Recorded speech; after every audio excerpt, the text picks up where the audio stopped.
Good evening friends, कैसे हो सभी। तो यहाँ पे रिकॉर्डिंग दीदी के कम्युनिटी के बारे में भी बात करूंगी और अंशु ने लाइव में क्या कहा और कहाँ तक वो सही लगी, कहाँ तक गलत लगी, सबके बारे में बात करूंगी। मैं यहाँ पर एक चीज क्लियर कर रही हूँ कि आप लोग किसी को एकदम सपोर्ट करके मत देखिए और ना किसी को एकदम हेट करके देखिए। सिर्फ और सिर्फ समझदारी से दोनों तरफ देखेंगे तो आपको सच सामने लगेगा। ना इंसान कोई पूरी तरह से गलत होता है और ना सही होता है। यहाँ पे मैं देखती हूँ कुछ सपोर्टर होते हैं, एक को पूरा एकदम बोलेंगे ये सही है और सामने वाले को बोलेंगे गलत है। ऐसा नहीं हो सकता है। दो लड़ाई में गलती दोनों की होती है, बस इतना फर्क होता है, कोई कम गलत होता है, कोई ज़्यादा गलत, और जिसकी ज़्यादा गलती होती है गुनहगार वही होता है। तो यहाँ पे उसी हिसाब से वीडियो भी देखा करिए, उसी हिसाब से आप लोग कमेंट्स करिए। रिकॉर्डिंग दीदी ने कमेटी लगाया एक अपने पति के न्याय के लिए, पति के न्याय के लिए कम्युनिटी लगाया। सारी वाइटी उनको साथ दे रही है, हर कोई चाहता है कि इनके पति को न्याय मिले। लेकिन सोचने वाली बात यह है कि उसमें जो इन्होंने स्क्रीनशॉट लगाया है वो काफी पुराना है। यानी इस बात को ये बहुत पहले से जानती थी कि ये सारे पार्ट इनके पास हैं, तो फिर उस टाइम पे इन्होंने कोई एक्शन क्यों नहीं लिया। ये आज कम्युनिटी में पोस्ट लगाई तब जब सामने वाले बंदे ने कुछ कुछ इनके बारे में बोला। ऐसे कोई खुल के तो नहीं बोला है, किसी न किसी लाइव में जाके अंगूठी की बात हो रही है, पड़ोसी बता रहे हैं कि प्रॉपर्टी वगैरह, ऐसे खुल के तो अभी कोई सामने नहीं आया है।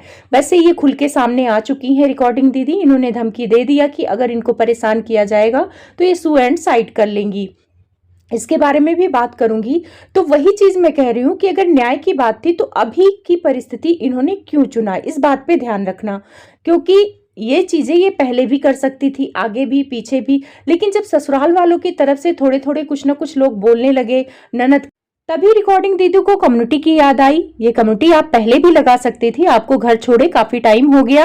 और अगर आपको सच में न्याय दिलाना था तो मान लीजिए आपके ससुराल वाले आपत्ति उठाते थे कि भाई मत न्याय के लिए लड़ो, मत FIR कराओ, जैसा आप कह रही हैं, आप इल्जाम लगा रही हैं कि ससुराल वालों ने मना किया था FIR करने के लिए और ससुराल वालों ने इल्जाम लगाया कि आपने मना किया था। अब किस पर विश्वास किया जाए? अगर मैं सपोर्टर या हेटर जो भी है, मैं कह रही हूँ, आप किस पे विश्वास करेंगे? सबूत तो किसी ने नहीं दिया, ना रिकॉर्डिंग दीदी ने दिया, ना उनके ससुराल वालों की तरफ से आया। तो हम किसी की बातों पर क्यों विश्वास करें? हमें विश्वास जो हमें दिख रहा है, जो हम अपनी समझ के अकॉर्डिंग करें। अब ये कम्युनिटी लगा रही हैं, तो आपको क्या लगता है कि कम्युनिटी लगाने से न्याय मिल जाएगा? जिसको सच में न्याय चाहिए होता है वो ये सारी चीजें कैमरे के पीछे भी कर सकता है, और जब सारी चीजें सामने होने लगे, FIR प्रोसेस में हो जाए, सारी चीजें पुलिस थाने में एक्शन लिया जाए, तब वो चीजें आके एक लाइव करके, भाई हाँ मैंने अपने पति के मुजरिम के लिए ये कर दिया है, FIR करा दिया है, आप लोग को मैंने बता दिया। लेकिन कम्युनिटी लगा के ये सारी चीजें करके क्या उनके पति को न्याय मिलेगा? बिल्कुल नहीं मिलेगा। ये चीजें करके ये कंट्रोवर्सी लंबी खींचेगी, 2-2.5 महीने खींचेगी, लोगों के मिलियन में व्यूज आएंगे, डॉलर बनेंगे, यहाँ रिएक्शन वाले भी कमाएंगे, ये सारी चीजें चलेंगी। और रिकॉर्डिंग दीदी की तो पहुंच बहुत अच्छे अच्छे ब्लॉगर से हैं, लखन भैया से हैं। अगर इनको अपने पति के प्रति बहुत ज्यादा प्यार है, ये न्याय चाहती हैं, तो उनसे बात करें। उनका तो पुलिस थाने में बहुत ज्यादा ही जान पहचान होगी, वो बड़े लोग हैं, इनके तो FIR चुटकियों में होंगे, और जो भी मुजरिम होगा सलाखों के पीछे होगा। इनको तो डरने की जरूरत ही नहीं, इनको तो कंट्रोवर्सी करने की जरूरत ही नहीं है। ये एक FIR उनसे बोले कि भाई मेरा हेल्प करिए, मेरे साथ चलिए, और वो चलेंगे। जब इनके हेल्प करने के लिए के घर तक पहुंच गए तो वो इतनी बड़ी बात के लिए नहीं हेल्प करेंगे, बिल्कुल करेंगे। लेकिन उनको तो नहीं ले रही हैं इस कंट्रोवर्सी में। क्यों नहीं ले रही हैं, सोचना जरा। दूसरी कम्युनिटी के बारे में बात करेंगे। कम्युनिटी इन्होंने तब लगाया जब अंशु की लाइव चल रही थी। पहले लाइव के बारे में थोड़ा बात कर ले कि उसमें क्या क्या कहा अंशु ने। उसमें जवाब दिया अंशु ने कि अंशु के साथ भी इन्होंने मारपीट की थी और उन्हें चोट आई थी और उन्हें वीडियो में नहीं दिखाया गया। तो यहाँ पर भी मैं किसी के बात पर भरोसा नहीं करती, क्योंकि हमने आंखों से नहीं देखा कि चोट लगी थी कि नहीं लगी थी।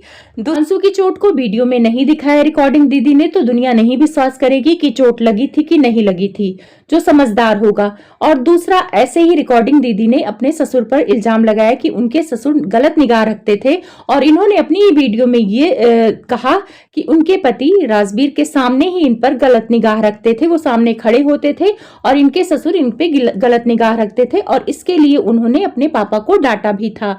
और अंशु के सामने भी ऐसी हरकत होती थी। तो मान लो अंशु उस टाइम छोटी थी, लेकिन इनके पति के सामने ये हरकत होती थी। क्या ऐसा पॉसिबल हो सकता है?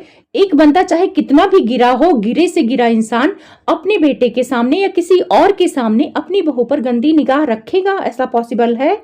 और जो स्कूल टीचर है, अगर उसके मन में ऐसा ख्याल आता भी होगा तो पीठ पीछे भरोसा कर भी सकते हो आप, लेकिन बेटे के सामने बहू को गलत तरीके से टच करना या उस पर गंदी निगाह रखना, ये तो मेरे समझ से परे है।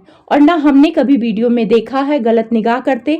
अगर ससुर की तरफ से गले लगे तो ये भी जाके गले उनसे लगती थी। इन लोगों का एक दूसरे को गले लगना, गाल छूना, ये सारा कॉमन था, दोनों तरफ से होता था। इनके ससुर की तरफ से होता था और रिकॉर्डिंग दीदी की तरफ से। तो वीडियो में तो हमें हंसी खुशी की फैमिली लगती थी, वहां पे तो ऐसा लगता ही नहीं था कि ऐसा कुछ है। तो हम विश्वास क्यों करें कि आपके ससुर आप पे गलत निगाह रखते थे? जब तक कोई सबूत नहीं आएगा तो आपकी बातों पर अंधा विश्वास क्यों करे लोग, या अंशु की ही बातों पर अंधा विश्वास क्यों करे? इसलिए करे कि हम आपको सपोर्ट करते हैं। पता है, हेटर और सपोर्टर इसी वजह से एक दूसरे से लड़ते हैं कि वो मुझे पसंद है, वो मुझे पसंद है। यहाँ पसंद की बात नहीं है, यहाँ समझदारी की बात है, समझदारी से सोचने की बात है।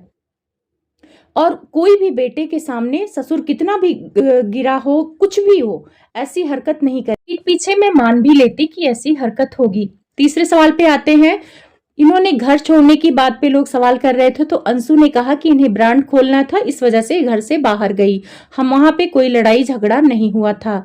तो चलिए, इस बात को मैं भी मानती हूँ, क्योंकि ये घर से बाहर आई हैं तो बहुत सारी रिकॉर्डिंग इन्होंने सामने रखी है जिसमें ससुर और बहू अच्छे से बात करते हुए नजर आए। वीडियो कॉल भी डाला था इन्होंने, जहां पे इनके ससुर अपनी बेटे की बेटियों से बात करते हुए नजर आए। तो इस बात से मैं भी सहमत हूँ कि लड़ाई झगड़ा नहीं हुआ था।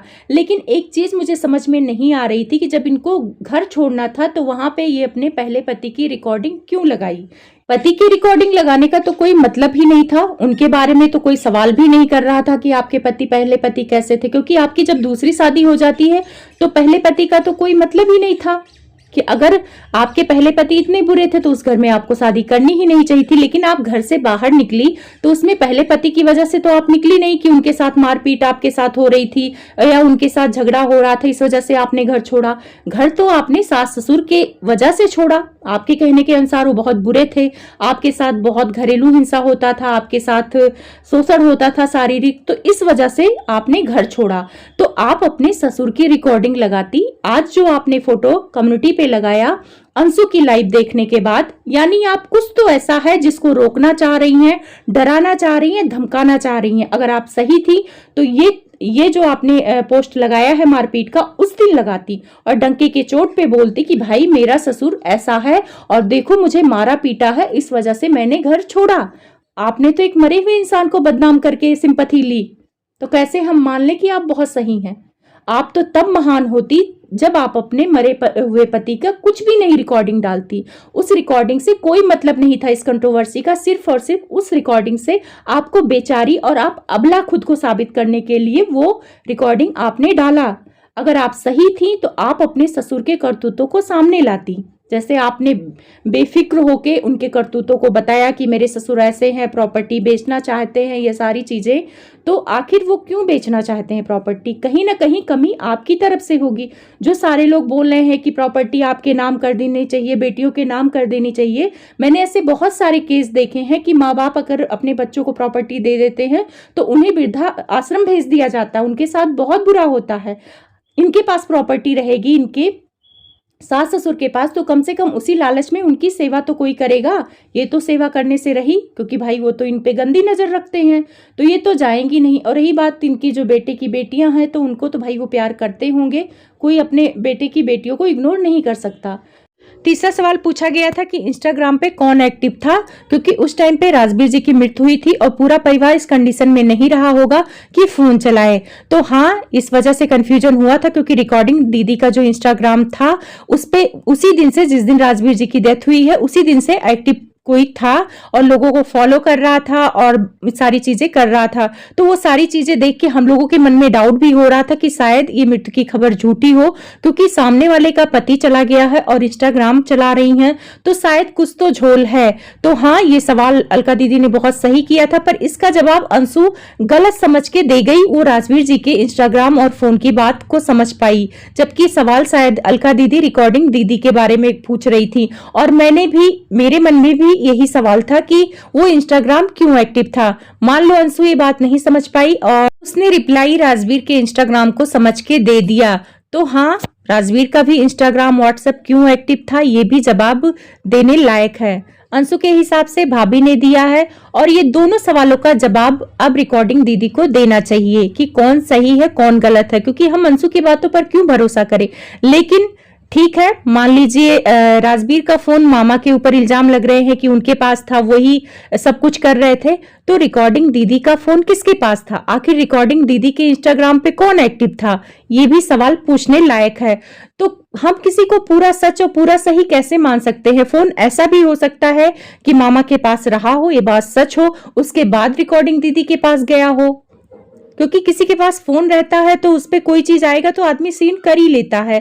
तो भाई इस फैमिली में बहुत झोल है और इस झोल को तभी खत्म हो पाएगा जब राजवीर जी के मुजरिम तक पुलिस पहुंच पाएगी। और मैं भी चाहती हूं कि उनकी मुजरिम तक पुलिस जल्दी से जल्दी पहुंचे और उनको न्याय मिले। आप लोग को वीडियो कैसी लगी? लाइक कर